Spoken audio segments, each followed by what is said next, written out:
Yeah. And that fascia kind of dictates how much our little muscle fibers can lengthen and shorten. And a muscle fiber is going to work against each other. So this is a muscle fiber. I use the top of my hand and the bottom of my other hand. They they really are very close in proximity, but there's a fascia layer right between it. And that's with every single little fiber in the body. Hi, I'm Rachel, owner of the Natural Birth site, certified birth doula, childbirth educator, and midwife's assistant. And I'm Tiffany Muniz, certified birth doula, lactation counselor, and midwife assistant. Here, you'll learn all about different aspects of pregnancy, birth, and postpartum. Remember, none of this information should take the place of your care provider and is not medical advice. Birth is not a medical emergency. Thanks for listening. Hey listeners, welcome to the Natural Birth Talk. I'm your host, Rachel. Unfortunately, Tiffany didn't get to be here today. She might join us in a little bit. She's feeling under the weather. So we'll see how this episode goes. But we're still going to talk with Mariah Adifi, who's been on a couple times before, and she's going to tell us all about a new app she has developed. But before we get started with that, I'm going to let her introduce herself. Thank you. Hey, my name is Mariah. I'm a labor and delivery nurse by trade, but I've expanded out into the bodywork world, and the things that I have learned between being at the bedside, doing the bodywork. I developed courses on things to resolve labor dystocia or prodromal labor. So that used to be more towards birth professionals. But what I noticed as a labor and delivery nurse, that when families go to triage to check into the hospital and they're in prodromal labor, they're sent home saying, hey, you're not in labor, with no tools to use. I do all my things in triage, but I am not always the person working in triage. So I started to try to sort out, how can we close this gap that these families are getting sent home with no tools to deal with prodromal labor, which is a really, really horrible experience for some. Right. So that got me thinking about the mobile app. I was just kind of scrolling on, I think it was Facebook, and it was like, make your own app. And I thought, I could make an app. 3 years later, here I am. Yeah. It was a long time ago. And the other thing too, either they're being sent home in prodromal labor with no tools, or they're being told they have to stay and be put on Pitocin. Yep. Right? Or especially if their water is broken or released already, then they're wanting to stay but be put on Pitocin. And so often, as you found being a labor and delivery nurse for so long, that Pitocin is not necessary, especially if we can do these movements and do these things that give baby plenty of space to move around on its own. It's addressing the soft tissue. I think that should be step number one. Let's address the soft tissue. Let's see if there's anything creating restriction. So the body is either locked up and cannot open, or create the space that the baby needs to move into to have a progressively moving along type of labor. Yeah. And then if you do those things, see what happens after that. So I guess because the standard is not there. Standard to either, like, for the birth professionals, whether it be home birth midwives, birth center midwives, labor and delivery nurses, could be hospital midwives, but they usually have quite a few patients. So they are just not at the bedside the same way the nurses. So whoever is. And doulas too. Yeah, the constant contact, right? So that is where, but I do feel like doulas have more privy, right? They're privy to the information where birth professionals still aren't. Yes, right? That's true. They still haven't, like, my dysfunctional labor maneuver workshops are a little bit few and far between. I do offer online option. There's also your spinning babies. And you still run into people who have never taken anything, don't really understand how to use it. And so they don't. And when I was developing the app, I actually decided to make two avenues, one for parents and one for professionals. That is what I love so much. Yeah. Because this spinning babies and the, body ready method, pre-program prep, that all of those kinds of things rely on someone who rely on somebody understanding the stages and phases of labor and how different things might move, understanding different patterns that might arise, looking for different signs of an issue. It kind of relies on someone understanding that. But with your app, with the parent avenue, they don't have to understand that before labor. I mean, yes, is that going to be helpful that they understand it before labor? Of course. But if they don't, the way you have your app set up, it's okay. And they're still going to be able to navigate things. When I came to that, it was, for one, my experience with teaching professionals. I also understand, like, even after, say, my course or a spinning babies course, they still leave not feeling confident in doing it. Yeah. So I made it more like, it's like an adjunct to that training. It is like, I see this happening. So you go to the questionnaire or algorithm and you say, been in labor for 4 to 8 hours, -2 station, cervix is 2. And then it goes, all right, what videos are like in a way that I think, so this is made by my team. What would I do? What would Mariah do? And this is what Mariah would do. And so I have like protocols. Yeah. So I took that idea into the app. So whatever they put in gives how-to videos. And if you want to click on 2 times it faster, go ahead. You don't have to watch it in real motion. Like, so there's option to speed it up if you're like, hey, I know that, know that, know that. As you get more comfortable with doing this, these techniques or these maneuvers, you have just this little app in your phone to say, I don't remember how to do that. And then you can say, okay, I have this person who is not progressing. Maybe they're in triage. They come in 1 centimeter. They are looking like they're in labor, but not, they're maybe -1 station. That's exactly what you put into the app. The app will come out with, do the forward leaning inversion, do a sideline release, do open knee chest, go sit on the toilet, do side lunges, and then rest in a very exaggerated runners for about 30 minutes. Right. And it just gives it to you step by step. Yeah, because I know birth professionals don't take the classes. Yeah. Right. And then parents have no idea that prodromal labor exists. Right. It's if they haven't had a really good class, especially like an out of hospital childbirth education. Or they think it's not going to happen to them. Yeah. So when I made the avenue for the parents, so all the videos I recorded. I love that too. And the parents I recorded in my house because I want them to feel like I can do this in the house. A lot of people will say, oh, that was on a hospital bed. I don't have a hospital bed. I don't know how to do it at home. And the same with the professionals. They see it happen on a couch at home. They don't know how to use their bed in the hospital. That totally makes sense. So if you're a home birth midwife, maybe you just want the parent version because all the videos in the professional are done in a hospital room with a hospital bed. And that is simply because over 90% of birth is done in a hospital. Yeah. If you're not, if you need to think of things to do in the house, then you could just use the parent version because the parent version is done. All recording is done in my home with actually the girl who is the model. She is a labor and delivery nurse herself. Nice. I love it. So I love that you're using birth professionals outside of like doulas as well. Yes. And I want to talk about your app a little bit more, but I want to backpedal for a minute and talk about why people might need your app or why people like more in depth, why someone needs these exercises and these ideas in the first place. Hey everyone, Rachel Manns here, and today I have something I'm thrilled to share with you guys.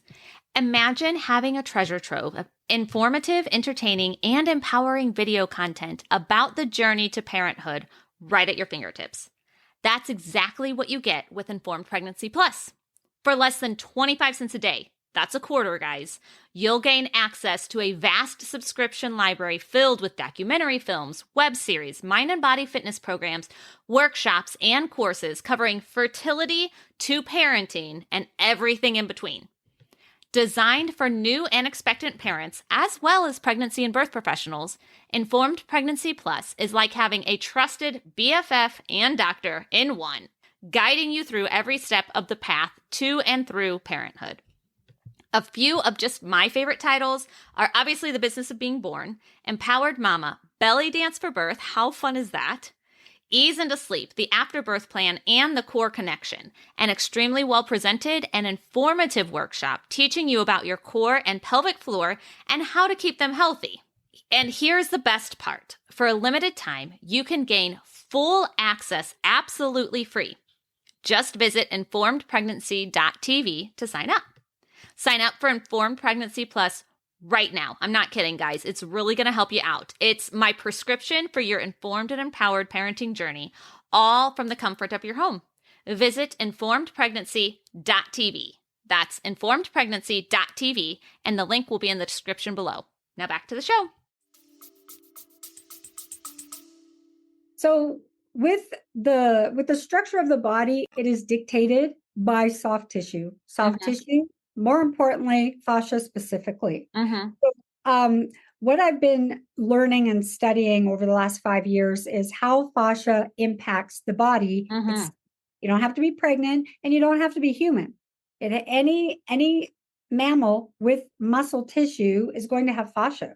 Yeah. And that fascia kind of dictates how much our little muscle fibers can lengthen and shorten. And a muscle fiber is going to work against each other. So this is a muscle fiber. I use the top of my hand and the bottom of my other hand. They really are very close in proximity, but there's a fascia layer right between it. And that's with every single little fiber in the body.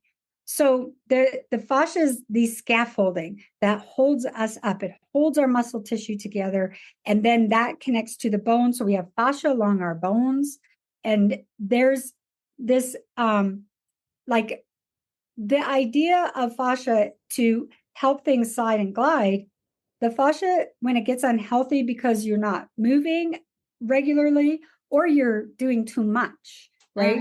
Overuse, underuse, I love how you said underuse, because we live in a culture where we're very sedentary, right? Yes. And really there's no in between. A lot of us are very sedentary with our jobs. That's just kind of how it goes. Yep. We also, a lot of people chronically work out. Yes. Like physical heavy workout. I'm not saying that's a bad thing, but what I am saying is that when you're constantly working your muscles and focusing on that, your fascia has to adapt. And sometimes it doesn't adapt in a way that is helpful for birth. No, it will adapt in the way that it's used the most. I use the violinist as the most easiest way, because we can see somebody with a violin, their chin is tilted on the violin. And if they're, say, somebody who is professional, they are always going to be in that position because they are always practicing their violin. So the body conforms to that to help you out. But if you're a violinist who now wants to have a baby, the body is more conformed into a posture that is helpful to hold a violin than it is to grow a baby. So then you're going to have some tight areas. What I noticed too, when fascia is we call it dehydrated. It just isn't lubricated, and it's not letting the muscles slide and glide. They stay kind of glommed, sticky together. I feel that a lot on the bellies of mothers, especially like when you have a baby that's sort of offset to a side, that's probably going to have restriction on the opposite side. So that restriction is not letting baby in. So the baby's going to go hang out where it's easier to hang out. So this becomes another way that the baby is going to sit in a position that's not optimal for birth because the tissues are tight, but the mother has no idea that this is happening. They're just like, look, the baby's always sitting on my right, because they think you have to have pain to show the imbalance. And that's the sneakiness of some of this, is you don't always have to have pain. And sometimes when I see people prenatally to do body work, they are so shocked at kind of the intensity of it, because they thought they were fine. And I will find all these areas that are like, they need to be released, and they'll get off the table and they'll be like, wow. And you'll see like the shape of the belly is different. It's changed, they feel lighter, it's hanging different. And because their life does not change, their lifestyle does not change, there's a good chance that it's going to sneak back. Yeah. So this is one of those times where I wish I used video, because I want to pull out my pelvis and my baby and be like, this is the position we love to see babies start labor in most of the time, with, you know, a few exceptions, and this is how it could, you know, I wish I could show the audience that right now, but, you know, just for clarity for the audience, there is, we love it. And get excited when baby's back is on mom's left side of her belly, head down. Now, I also thoroughly believe that some babies need to start labor in a different position, and they're very smart and they know why, and mom might do all the things and baby starts in a different position still.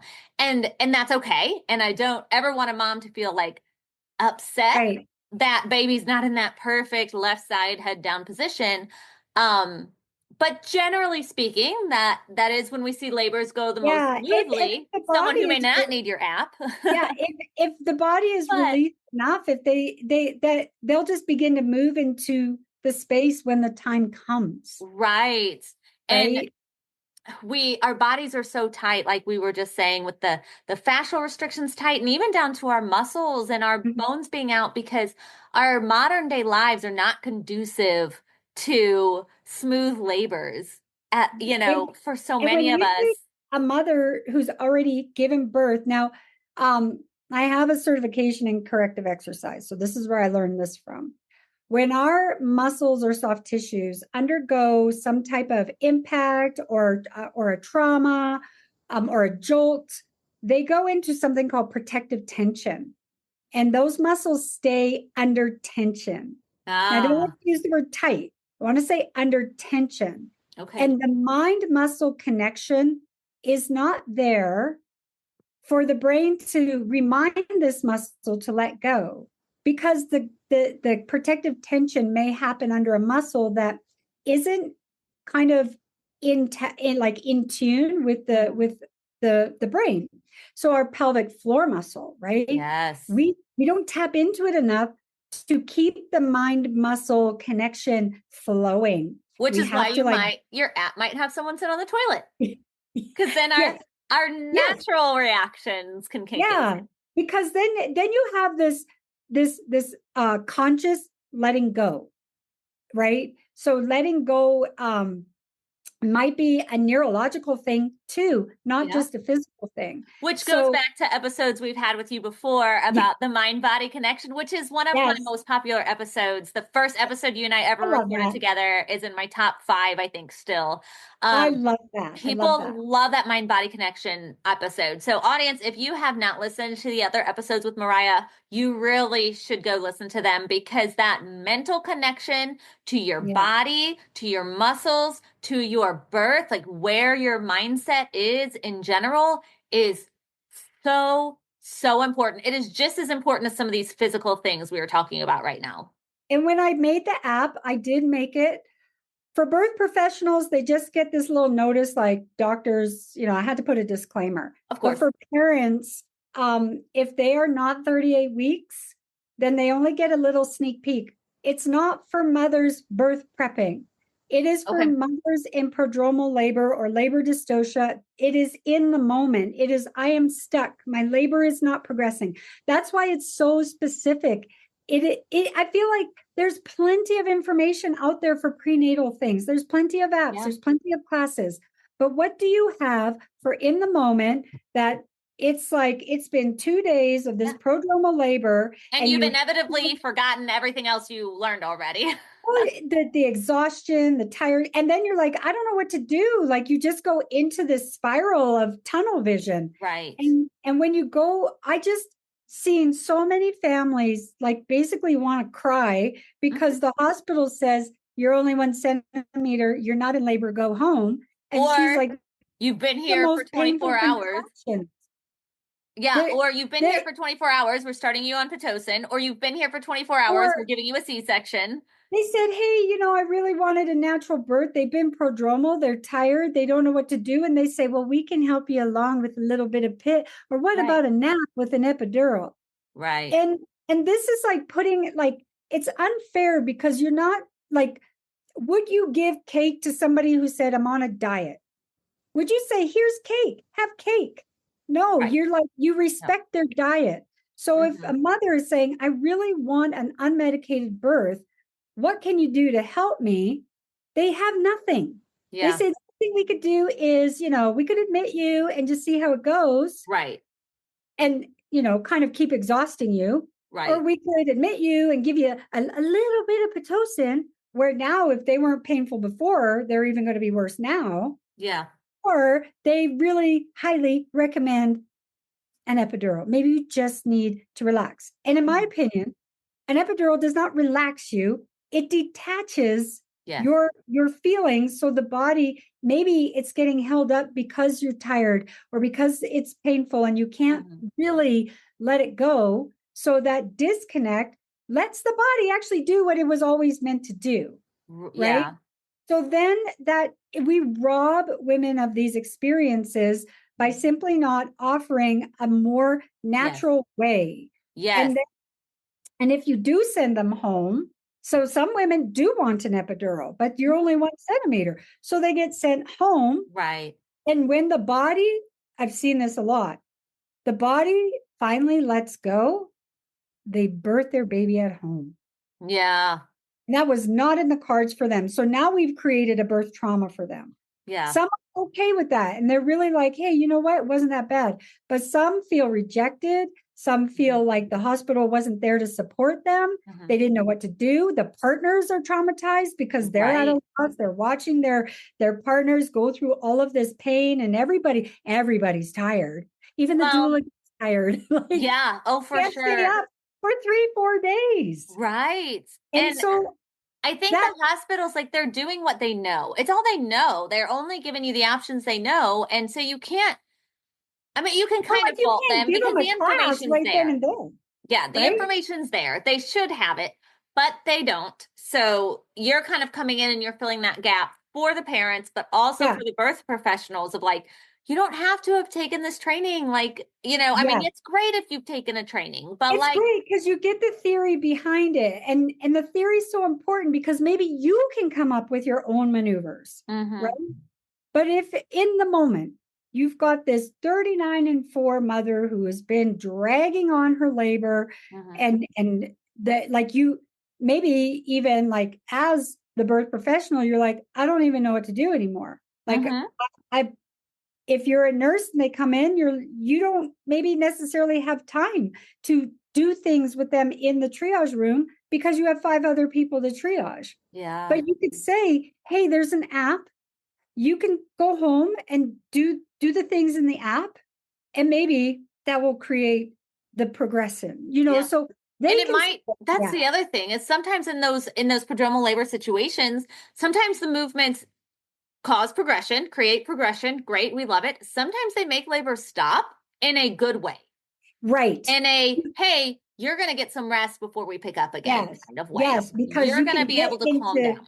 Yeah, some of the muscles are just spasming because they're overextended per se. They're locked long and they're just like, I just don't have the give. So you give the release and now they can lengthen even more. The body calms down and they're allowed to rest. And then the family feels like somebody cared, somebody showed them something. Maybe they didn't do it for them. They're in the hospital, but they can go home and feel like they have things to use. Yes, that they're That's all they're asking for is help me. And then for the professionals, it's not just about prodromal labor. It's when they get into a labor dystocia, like what can they do with that as well? What can they do at the minus station, the midsection, the inferior portion? So it addresses that, and it addresses with and without an epidural. Yes, because that's something we didn't say. Different. You can, even if you have an epidural, you can do a lot of these movements. You can, yes. You might do it differently, but this is how you do it. So, like, for example, I have 2 videos on the Walters. One video is when she doesn't have an epidural, she can walk to the bed herself and get on the bed herself, and you raise it up. But if she has an epidural, this is what it looks like. Because what with nurses, even though they've been labor and delivery, they cannot picture, how can I get her in a forward leaning inversion? You have to literally show them, and then they'll say, oh, okay. But to have a pregnant model do it makes them even more confident that this person can do this. And this is how I can utilize my hospital bed. Oh, I can see myself doing that.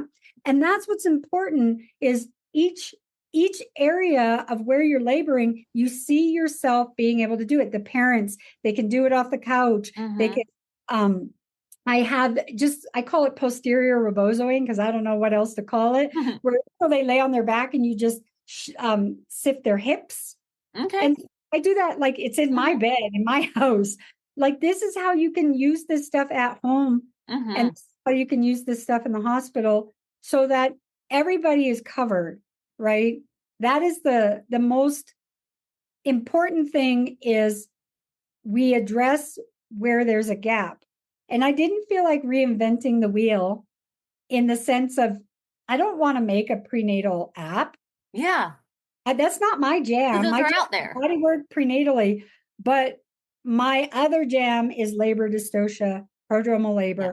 How do we help? Because of where it leads to. Well, yes. And so clarity on labor dystocia is just a labor that maybe stalls at 8 centimeters. Maybe you're 6 or 8 centimeters for 12 hours.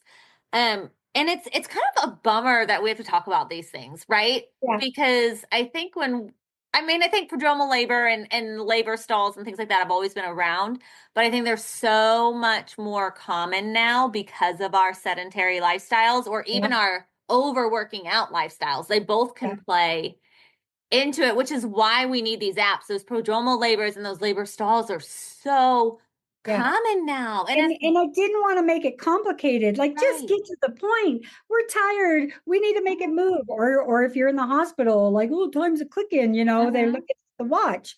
And so my app is formulated for those moments. And so it's like, just get to the point. Here's the videos, do these. Here's how you do them. You can do it in slow motion, or you can do it in fast motion. You don't even have to read the gobbledygook at the bottom. It's like, it is just made for anybody who just wants to get to the point. And it's not a learning tool. It's a doing tool, right? We have a lot of learning tools out there, and to the point where it overwhelms people. Absolutely. So this is a doing tool. That's why for mothers who are over 38 weeks, and I was very careful with that, because we don't want mothers to be at home in their earlier gestation thinking, I'm just going to do this to get out of pain, because you can use some of these to get out of pain. Yeah. But preterm birth at home is not my goal for the app. Yeah. The app is for full-term mothers. And so when they put in their due date, if it doesn't equal 38 weeks, they get sort of shifted over to a like, hey, here's a sneak peek. Keep the app downloaded just in case you need it later. And there is a price tag on it for parent and professionals, because it costs me money to run this app. Of course. And so, but with that in mind, the parents, I know they're probably only going to use it for a day or two. So theirs is just like a $9.99 subscription. Cancel as soon as you give birth. The birth professional, you can $44.99 for annual, or $4.99 for monthly. Because I know it's an app you're not always going to use. So if you're just sort of like, that's only $5, at least I have it when I need it, then you don't feel like you're paying for something maybe you're not utilizing consistently, but you have it when you need it. Because like the labor and delivery unit, they are always birthing. That is like going to be consistent. But Right. maybe it only takes 1 or 2 clients a month. And maybe those 1 or 2 clients have easy births. All right. It was there if I needed it. But then the next month, you're just full of prodromal labor. Well, I'm glad I have this. So, and it's affordable. So I kept the price in mind is to keep them like knowing that it's there, knowing they can use it without feeling like it's wasting their money. Like it's less than a cup of coffee for sure. Yeah. Right. And so those were things like I took into account too. Yeah. What would keep people using the app? Price is a big deal. Yeah. Right. So I really thought about that. And then of course, the ease of use. Yeah. I hired a company that we worked for 3 years on this app.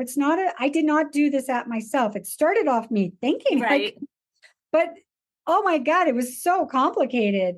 So I used a professional team, and that team keeps the app running in the store. And they're the people I turn to when somebody says, hey, something's not working. So if there's glitches, I'm easily reached. Just, you email me or something. I'm always paying attention to who needs what. And I always take it to my team, my development team, because until like we really get rolling with it, we may find some glitches. But I also plan, as the app gets more used, more downloads, and I'm earning more money that I can reinvest, my next reinvestment will be in adding the fascia release maneuvers in it. Right now, they're not in it because it's too complicated. It's very basic things that I was doing prior to like really digging in the tissue. But now that I do have, because I have the workshop advanced fascia release for labor, and that's like quick, easy things to do. I want to add that in the app, but I didn't want to go too hard too soon. Yeah. Right. So the app has room to grow. I totally plan on bringing more advanced work into it, but I got to see how it does just as a pilot, just as how is it for parents? How is it for professionals? If you use it, send me your feedback. Let me know what was good, what wasn't good. Give me ideas.